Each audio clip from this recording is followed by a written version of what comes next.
Agradecemos ya la visita aquí en los estudios del doctor Pablo Torres Jurado. Él es titular del área de salud sexual y procreación, responsable del Ministerio de Salud Pública de la provincia de Corrientes. Vamos a hablar sobre un programa que se implementa a nivel nacional, Plan ENIA. Doctor, buen día. Gracias por su visita. No, gracias a usted. Bueno, cuéntenos un poco de qué se trata este Plan ENIA tan importante, sobre todo para los adolescentes, ¿no? Y para una temática que viene siendo un tema que requirió la acción de los gobiernos, tanto nacional como provincial, que tiene que ver con el embarazo adolescente no deseado. Y bueno, cuéntenos desde cuándo se implementa y cómo marcha este programa. Bueno, todo digamos, nace a raíz de una problemática importante que tiene que ver con el embarazo en la adolescencia. Es realmente un problema de salud pública, digamos, que no solamente tiene que ver con nuestra provincia, sino con todo el país, sobre todo con la región del norte, digamos. Entonces, como respuesta a esa problemática, digamos, o como la intención, digamos, del plan, que significa ENIA, significa embarazo no intencional en la adolescencia, es de enfocar el problema no desde el punto de vista estrictamente de la salud pública, sino como es un problema, digamos, digamos que es digamos, que tiene que ver muchos factores, dentro de ellos el factor social, el factor socioeconómico, el factor educación. Es por eso que ENIA es un plan nacional que engloba la interacción, digamos, de 3 ministerios a nivel nacional. El Ministerio de Desarrollo, el que coordina el programa ENIA o el plan ENIA, el Ministerio de Educación, a través de lo que es el programa de ESI, que es la educación sexual integral, digamos que es toda una ley, digamos que enfoca todo lo que es el aprendizaje de la salud sexual en las escuelas. Y a través del Ministerio de Salud Pública, básicamente son 2 programas, el programa de salud sexual y procreación responsable, que yo coordino, y el programa de educación integral del adolescente. Es decir, es un plan muy amplio que coordina muchas acciones. Y de hecho, bien lo decía usted, articula varios ministerios y uno lo puede ver a través de las distintas acciones que llevan adelante estos ministerios que hacen mucho hincapié en este programa. ¿Cómo ha sido el abordaje desde el Ministerio de Salud Pública, desde su área puntualmente? Bueno, desde el área de salud pública, el plan está implementándose o se puso en marcha ya desde finales del año pasado, en realidad. Noviembre aproximadamente fue cuando ya tuvimos las primeras reuniones nacionales. Y básicamente la primera etapa consistió en lo que es homogeneizar lo que es los contenidos, porque aunque parezca raro, digamos, hablábamos idiomas diferentes, a nivel de educación daban una temática o algunos métodos, por ejemplo, y a nivel de salud otros. Entonces se homogeneizó toda esa información, se capacitó al personal, digamos, se hicieron capacitaciones a nivel de los profesores y maestros, y a nivel de los equipos de salud, porque en realidad el plan lo que hace es interaccionar lo que es una escuela determinada, con su grupo de adolescentes, digamos, con asesores que el Ministerio de Salud Pública y el Ministerio de Desarrollo pone, digamos, y pone en la escuela, para que los adolescentes puedan tener acceso a una consejería, a una información, no médica estrictamente, sino a un consejo sobre dónde conseguir el método anticonceptivo o problemáticas relacionadas. Y esa persona que es el asesor de salud pública que trabaja en la escuela, también trabaja en el centro de salud del área. Perfecto articulador, digamos. En otros horarios. Sí. Entonces articula de manera que esos adolescentes tengan un camino preferencial, digamos, al acceso al consultorio del médico ya en el centro de salud. ¿Y los médicos que están en los centros de salud, están en todos los centros de salud, en algunos puntuales? ¿Cómo está de la distribución, digo? Porque me imagino que abarcar todo el territorio provincial no debe ser sencillo. Es que de hecho no lo hace. Plan ENIA en realidad es un plan que está comenzando a trabajar en algunos sectores de la provincia. Básicamente acá en Capital, con muchos centros de salud y muchas escuelas, y en Goya. Digamos, el programa inició este año ahí. Hay muchos lugares del interior donde ENIA todavía no está. No está efectiva. Pero la idea es que con el transcurrir porque surgen una serie innumerable de cuestiones que se tienen que salvar y a veces que no es tan fácil, digamos. Es muy difícil, entiendo, digamos, la interrelación. Y entonces... es como una prueba piloto en las 2 ciudades más importantes de la provincia. Exactamente, con escuelas identificadas. La escuela tal, con el centro de salud tal, ahí está tal asesor, que va en tales horarios de la escuela, en tales horarios está en el centro de salud. ¿Se basaron algunos datos a la hora de elegir las escuelas donde van a intervenir? Digo? Sí, se basaron en eso, tiene que ver con las áreas de... En realidad están bastante distribuidos en Capital, pero las escuelas que tienen más populosas, con, digamos, núcleos sociales más complicados, digamos, a nivel socioeconómico, porque en realidad tiene mucho que ver el factor socioeconómico en lo que es el embarazo en la adolescencia. ¿Y qué recursos, qué herramientas le brindan a ustedes desde el área médica para la prevención, por ejemplo, del embarazo? Y un tema, los chicos o los adolescentes, digo, ¿deben acercarse con sus padres? ¿Pueden hacerlos ellos espontáneamente? ¿Cómo es el mecanismo para poder acceder? Bueno, básicamente, digamos, lo que siempre me gusta decir y siempre transmito en cada capacitación que me toca hablar, que la forma en que los chicos puedan acceder, digamos, es la información. Es decir, un adolescente que esté informado es aquel que puede hacer uso de su derecho y de su método anticonceptivo, o del no uso de un método anticonceptivo, pero digamos, de la decisión de elegir cuándo, con quién tener relaciones. Entonces, eso es fundamental. Por eso el énfasis del programa es en transmitir información apropiada, actualizada, porque la medicina permanentemente está cambiando. Claro. Y a veces lo que antes se recomendaba como normal hoy ya no lo es, y entonces eso por un lado. Y por el otro, me preguntaba sobre... digo, si tienes necesariamente que ser acompañado por los, lo de los padres. Los padres. Perdón. Sí, no es necesariamente. El Código Civil ha cambiado desde el 2015 y a los menores de edad les otorga lo que se llama una capacidad de discernimiento en forma progresiva, digamos.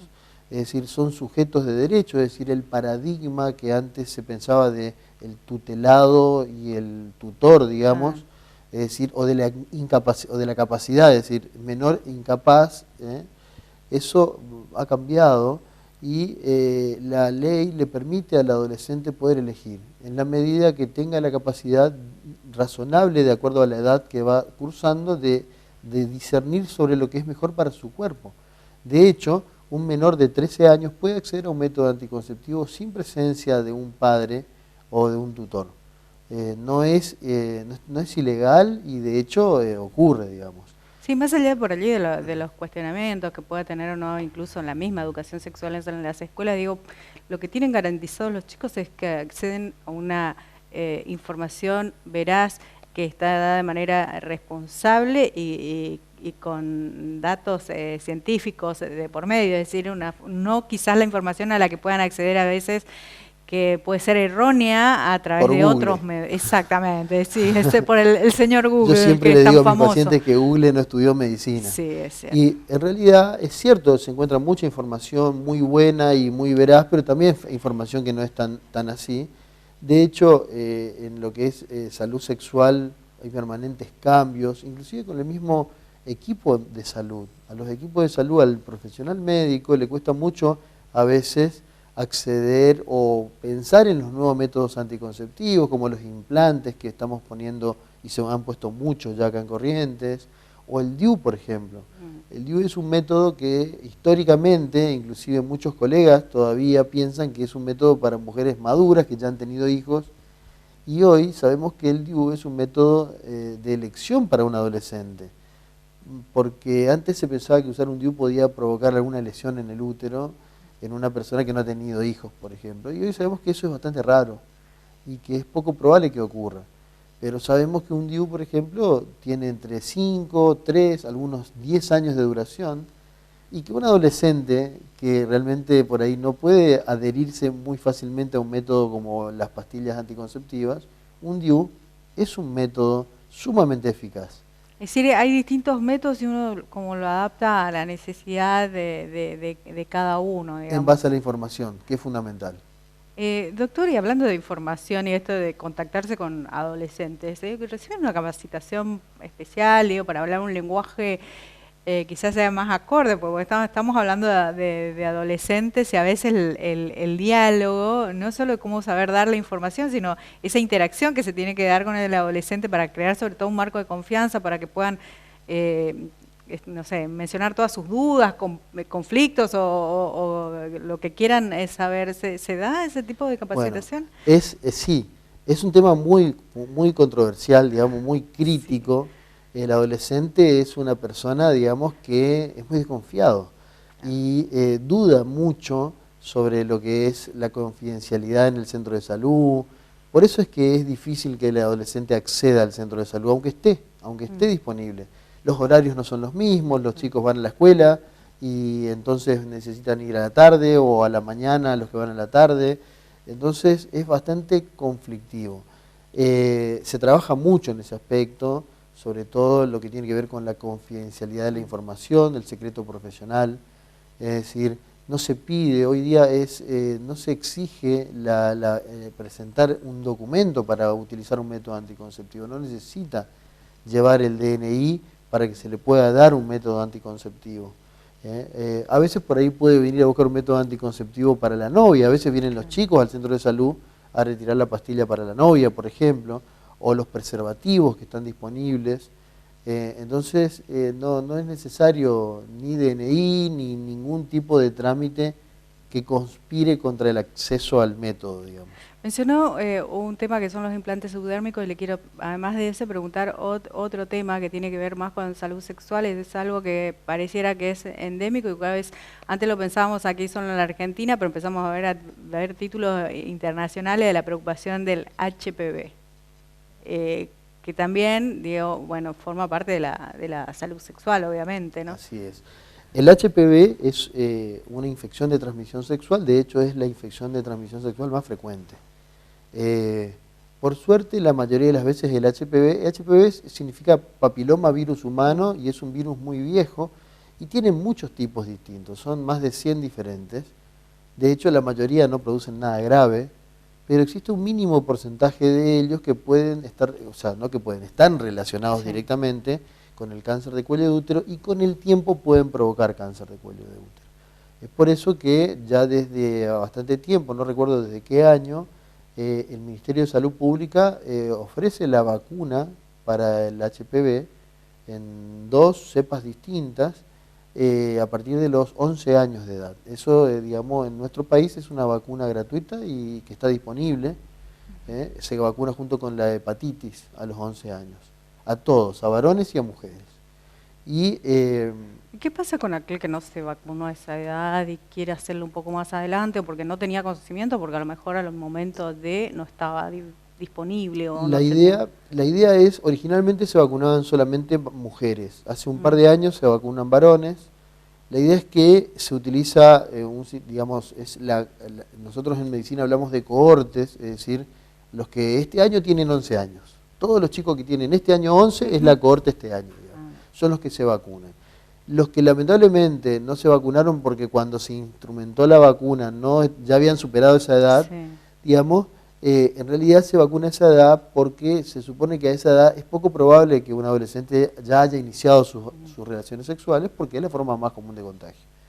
Pero, de hecho, puede vacunarse cualquier persona, inclusive cualquier persona adulta puede hacerlo. Lo que pasa es que no entraría dentro del calendario de vacunación oficial. Tiene que hacerlo de manera particular. De manera particular, o las obras sociales que la cubren pueden vacunarse. Son 2 dosis de vacuna. Antes eran 3 dosis, ahora se sabe que con 2 es suficiente y que la inmunidad es la misma y es bastante apropiada. Eso por un lado. Y por el otro, sumado al contexto de la vacunación contra el HPV, yo también trabajo en el área de cáncer de cuello de útero de la provincia, por eso te preguntaba hoy al comienzo. Algo fundamental en la provincia, a partir del comienzo de este año, finales del año pasado, implementamos lo que es la detección de VPH a nivel público, es decir, el tamizaje del cáncer de cuello de útero en la provincia está basado en el sistema de HPV, que es un procedimiento sumamente nuevo.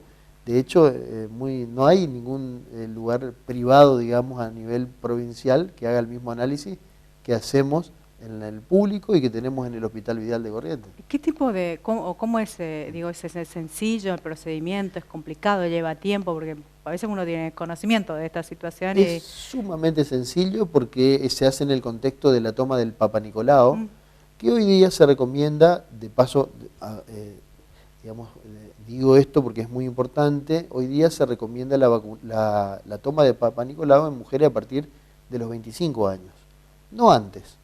Aunque hayan iniciado las relaciones sexuales antes de los 25, que no sería nada raro, digamos, pero no es recomendable aún el Papa Nicolau porque la aparición de las lesiones que pueden provocar cáncer de cuello de útero llevan más tiempo.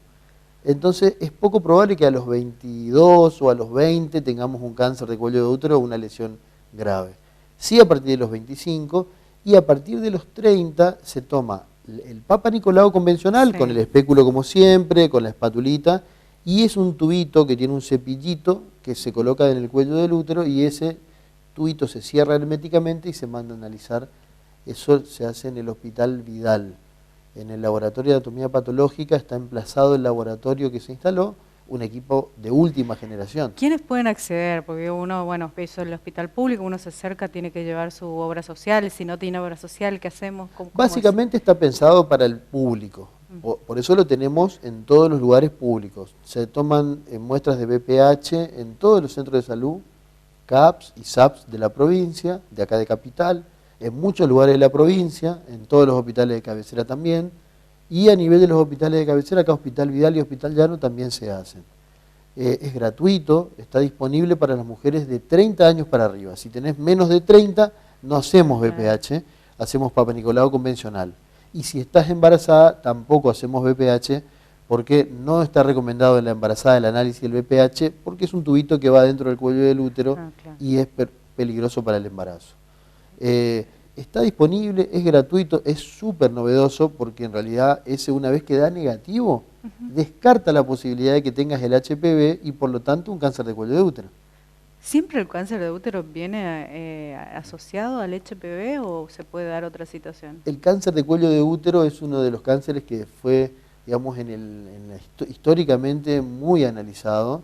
Antes no se entendía por qué ocurría y yo me acuerdo cuando mis profesores de medicina me contaban, digamos, nos daban esas clases de ginecología, contaban que era un tipo de cáncer de cuello de útero que en ciertas personas no aparecía. Por ejemplo, las monjas no tenían cáncer de cuello de útero. Y entonces, ¿qué pasaba?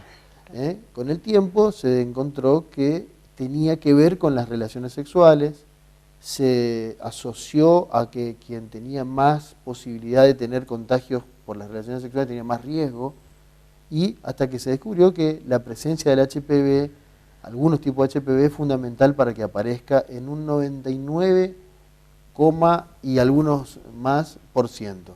Es decir, la mayoría de los cánceres de cuello de útero, se deben al HPV. Doctor, una vez que se tienen los resultados, que no sé cuánto tiempo de demanda y da positivo, ¿cómo es el procedimiento? ¿Qué debe hacer una mujer cuando se encuentra con este resultado? Bueno, no es tampoco tan grave, no es tampoco tan grave y siempre le digo a mis pacientes, no te preocupes que no es tan grave, porque en realidad la mayoría de los tipos de HPV no producen nada. Y aún así, aunque sea un virus que tiene capacidad de producir, a veces no produce nada igual. Porque el organismo tiene un sistema inmunitario que lo mantiene a raya al virus y muchas veces lo elimina. Entonces, no es que sí o sí la presencia del HPV es que vas a tener un cáncer de cuello de útero, pero una mujer que tiene HPV de alto grado, que son los que están más asociados a cáncer, tienen que tener un seguimiento especial, digamos con mayor frecuencia, por si aparece una lesión, para poder eliminar esa lesión y que no progrese a un cáncer de cuello de útero. Más o menos tarda entre 7 y 10 días el resultado de HPV, o sea, tarda máximo 14 días en venir si es del interior y entre 7 y 10 días como máximo en estar el resultado. Y lo novedoso es que si la muestra de HPV da negativa, esa mujer, o sea, el vidrio ni siquiera se mira, el vidrio de Papa Nicolau, porque no hace falta, porque para eso era, para detectar el cáncer, y como no tiene HPV, no va a tener cáncer. Y esa mujer tiene que volver a los 5 años. O sea que la ventaja del test de BPH es que permite ampliar el espacio entre que antes era todos los años, o sea, un control anual. Que antes era anual, que después pasó a ser con el esquema 1-1-3 que nosotros llamamos, es decir, un año normal, al otro año normal y después cada 3 años. Y hoy con el test de BPH podemos decirle con una tranquilidad bastante absoluta de que en los próximos 5 años no va a tener ninguna lesión importante, y a veces cuesta hacerle entender a una mujer que todos los años hacía un Papa Nicolau y decir, no, venga dentro de 5 años. Pero es bueno, son los avances, los beneficios que otorga los avances justamente de la ciencia y la tecnología, ¿no? Precisamente para eso se implementa, porque en realidad es un déficit a veces que en salud pública se tiene el acceso al tamizaje, porque acá, por ejemplo, las mujeres van al centro de salud y se lo hacen, y en muchos lugares no, digamos. Pero es realmente novedoso, es de calidad excelente, y son pocas las provincias del país que lo tienen, ¿eh?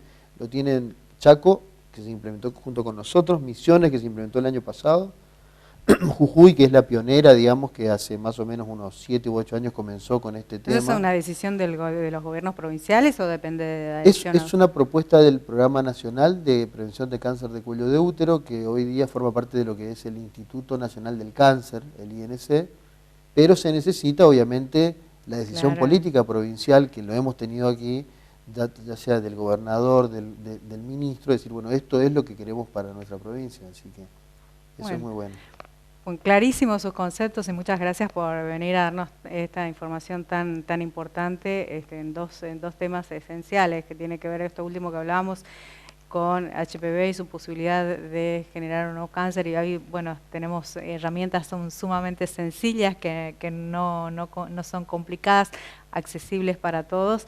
Y bueno, este programa ENIA, que también es un tema que lo vemos constantemente en agenda, así que muchas gracias por visitarnos. Al contrario, Diana, por invitarme y poder transmitir esta información que para nosotros es fundamental.